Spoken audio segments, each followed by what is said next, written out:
Hello les amis, bienvenue dans cette nouvelle vidéo. Si vous nous découvrez à travers cette vidéo, Famille Épanouie, c'est un blog qui existe depuis 2014 et nous accompagnons les parents à être plus sereins et plus épanouis grâce à la magie de la parentalité positive. Donc si vous avez des enfants, moi je vous invite à vous abonner tout de suite à la chaîne parce que vous allez avoir du contenu qui déchire pour vos enfants et pour améliorer la relation avec eux. Dans cette vidéo, on va vous expliquer pourquoi on fait un road trip en camping-car totalement à l'arrache, rien n'est prévu. Peut-être que quand tu pars en camping-car où tu as envie, tu te dis il faut tout prévoir parce qu'il faut gérer aucun imprévu. Et bien on va voir pourquoi partir à l'arrache avec des enfants c'est beaucoup mieux que de tout prévoir. C'est parti.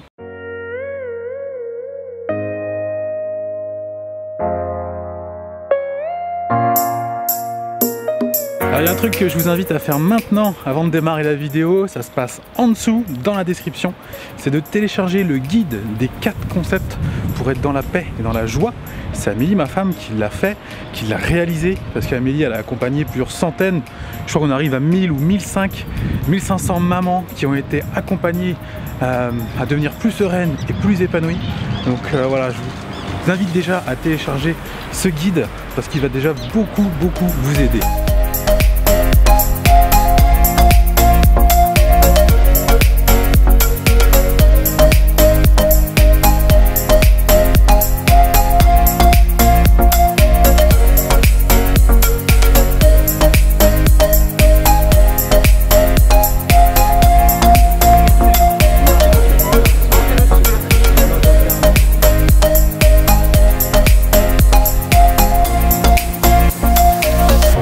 Vous avez remarqué que les enfants, quand ils sont passés sur ce pont, juste derrière moi, ils ont pris leur vélo à la main.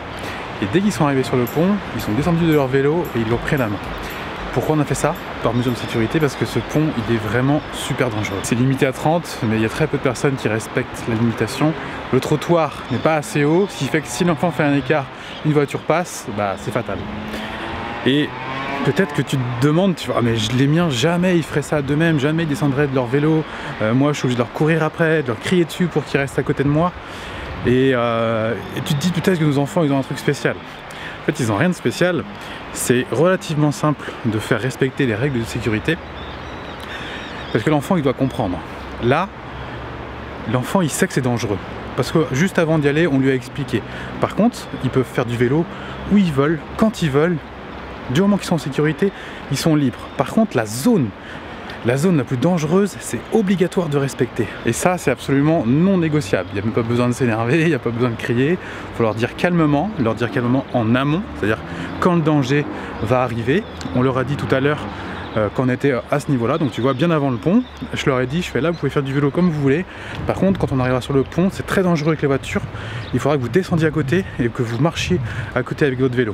Donc, on a dû leur répéter, je crois, une fois, peut-être deux au plus petit. Donc c'est normal de répéter, ils vont pas tout de suite, ils vont pas réassimiler, ils vont pas se dire ah oui ça va, il y a le pont. Là si on leur redit, là ça y est, ils refont le lien avec ce qu'on leur a dit avant. On a été au marché et quand on est revenu du marché, c'est bon, c'était assimilé. Une fois qu'ils sont arrivés au pont, il n'y a même pas eu besoin de leur dire, ils sont descendus de leur vélo. Voilà, vous avez vu, c'est très simple à faire. Il n'y a pas de miracle. Gardez bien en tête que dans les zones de liberté, ils font ce qu'ils veulent, ils peuvent courir. Souvent on a tendance à dire à un enfant cours pas. C'est pas possible de dire à un enfant qui court pas à courir, pour lui c'est normal, c'est la vie de courir. Par contre dans les zones de danger, oula, là non, on marche. D'accord? C'est important de marcher, c'est pour la sécurité. Amel, tu nous parles de camping-car? Ouais. C'est quoi que t'as? C'est de la vinasse?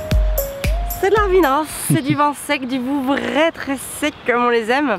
Oui, alors nous il y a quelques années avec Fabien on partait souvent donc en bivouac, en voyage et en fait on planifiait beaucoup tout ce qu'on voulait faire parce qu'on avait envie de tout faire. Et puis quand Arthur est né, on a un petit peu continué ce mode de vie là. Avec un enfant, ça passe. Vous allez être épuisé sur les rotules, mais j'ai envie de dire ça va passer. À partir du moment où il y a un deuxième enfant, un troisième enfant, voire plus, en fait il faut vraiment comprendre que le rythme doit vraiment s'alléger. Pourquoi? Tout simplement parce que sinon ça va être complètement épuisant pour nous hein, en tant qu'adultes, en tant qu'accompagnants des enfants, mais aussi pour les enfants en fait. Ils vont pas pouvoir suivre le rythme, ils sont fatigués, ils ont faim, le fait de changer de l'environnement va les perturber aussi, hein, même s'ils dorment, ça sera pas la même qualité qualité de sommeil. Le matin, ils vont peut-être se poser des questions où ils sont. Il n'y aura pas les mêmes repères, il n'y aura pas les mêmes petits déjeuners, il n'y aura peut-être pas non plus la même façon de manger. Parfois, on mange plus au restaurant ou plus des choses sucrées, salées. Ça fatigue aussi notre organisme, hein. Si vous avez l'habitude de manger beaucoup plus sainement à la maison, et ben oui, tout ça, ça fatigue et les adultes et les enfants. Donc vraiment, l'astuce, c'est de, sur une semaine par exemple, se dire voilà, il y a 3 étapes. Il y a 3 étapes sur 8 jours. On va se focus sur 3 trucs. Nous, on va vraiment faire Amboise, Chenonceau et Chambord. Et le reste, en fait, ça va être que du plus. On sait que oui, on n'aura pas le temps de tout voir, mais on a aussi envie de pouvoir flâner, de prendre le temps avec nos enfants, voilà, de pouvoir parvenir à tous les aléas qui arrivent, des envies pressantes, des envies de dormir, des envies de se changer, des envies de faire du vélo, des envies de jouer au jeu, peu importe. En fait, je crois que le principal, c'est vraiment de se dire on déconnecte. Voilà, donc j'ai encore des trucs à vous dire, mais comme j'ai les enfants qui sont là-bas, mes bouteilles de vin à porter, on va aller se retrouver au camping-car. T'es une camping-cariste ? Ouais, je suis une camping-cariste. Moi, j'ai fait beaucoup de camping-car avec mes parents quand j'étais jeune. On en a fait pendant 10 ans. On a été en Andalousie, on a été au sport d'hiver, on a fait les châteaux de la Loire, on a été partout en fait en France. On partait tous les week-ends, pendant les vacances, toutes les vacances et tout. On a eu plusieurs camping-cars. D'ailleurs, on a changé. On a commencé avec un tout petit fourgon Volkswagen, et on était 5 dedans avec mes frères, avec mes 2 frères, parce que mon 3e frère n'était pas encore né. Et franchement, c'était génial. On a fait la Corse. Enfin, en fait, on allait partout en camping-car et c'est vrai que c'était génial. On a même fait la Grèce. On a pris le bateau en Italie pour aller en Grèce. Enfin bref, c'était vraiment génial. Des très beaux souvenirs. Je suis contente de revivre cette aventure aujourd'hui, moi aussi, avec mes enfants.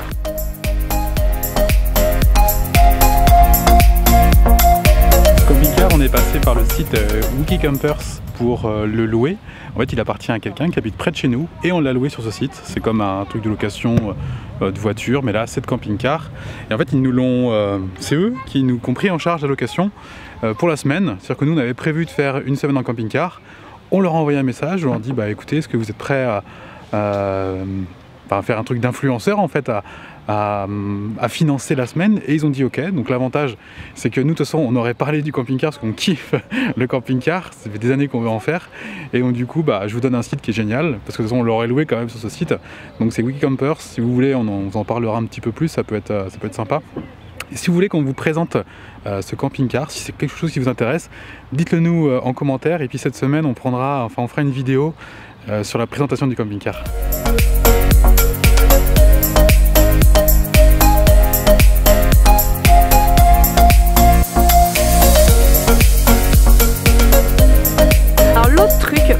Hyper important quand on part en vacances, que ce soit en camping-car ou d'ailleurs tout simplement en vacances, c'est vraiment d'essayer de lâcher prise, d'essayer de casser le rythme que l'on a avec les contraintes horaires, les rendez-vous, les impératifs et tout ce qu'il y a, et de se dire ok, maintenant je suis vraiment dans l'instant où je profite, où je vais savourer le moment avec les enfants, ou peut-être que je ne ferai pas tout ce que je veux faire, peut-être que je ne mangerai pas exactement comme je veux, peut-être que je ne mangerai pas aussi exactement ce que je veux. Enfin nous en tout cas c'est vraiment notre cas, mais en fait on déconnecte.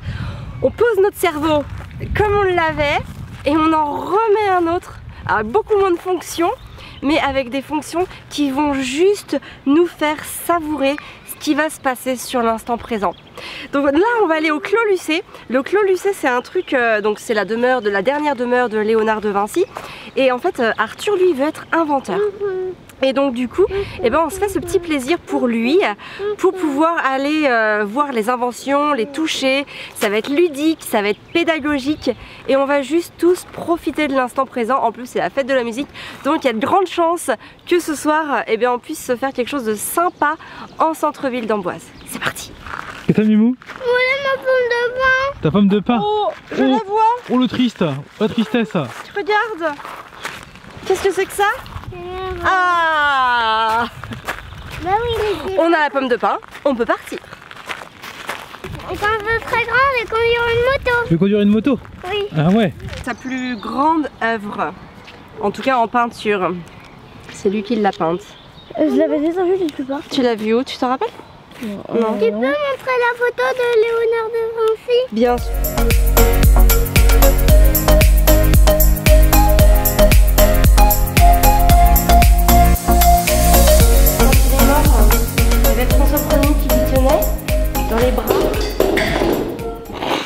Bah Mimou, bravo Mimou. Bravo Mimou. Sois prudent mon chéri. Regardez, vous reconnaissez le lit? Et donc en fait, le monsieur qui est là, qui est allongé avec la grande barbe blanche, c'est Léonard de Vinci en train de mourir. Et le monsieur qui est sur lui comme ça, là, avec un bel habit, c'est le roi François Ier, donc qui habitait au château d'Amboise, souvent très à côté. Tu viens de me le dire. Tout à fait. Et donc,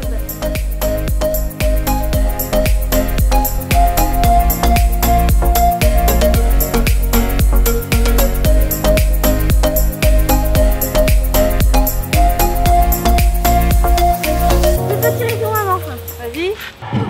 Oh.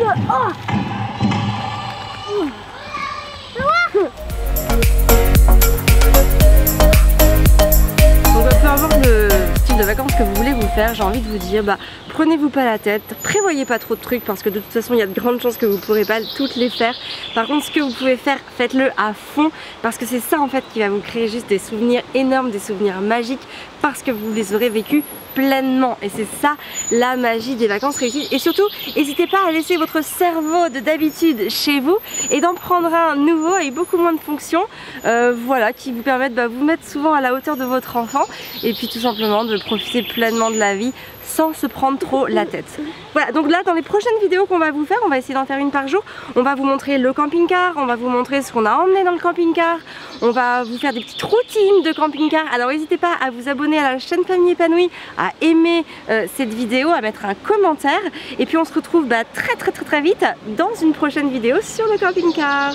Prenez soin de vous et de vos enfants. Voilà.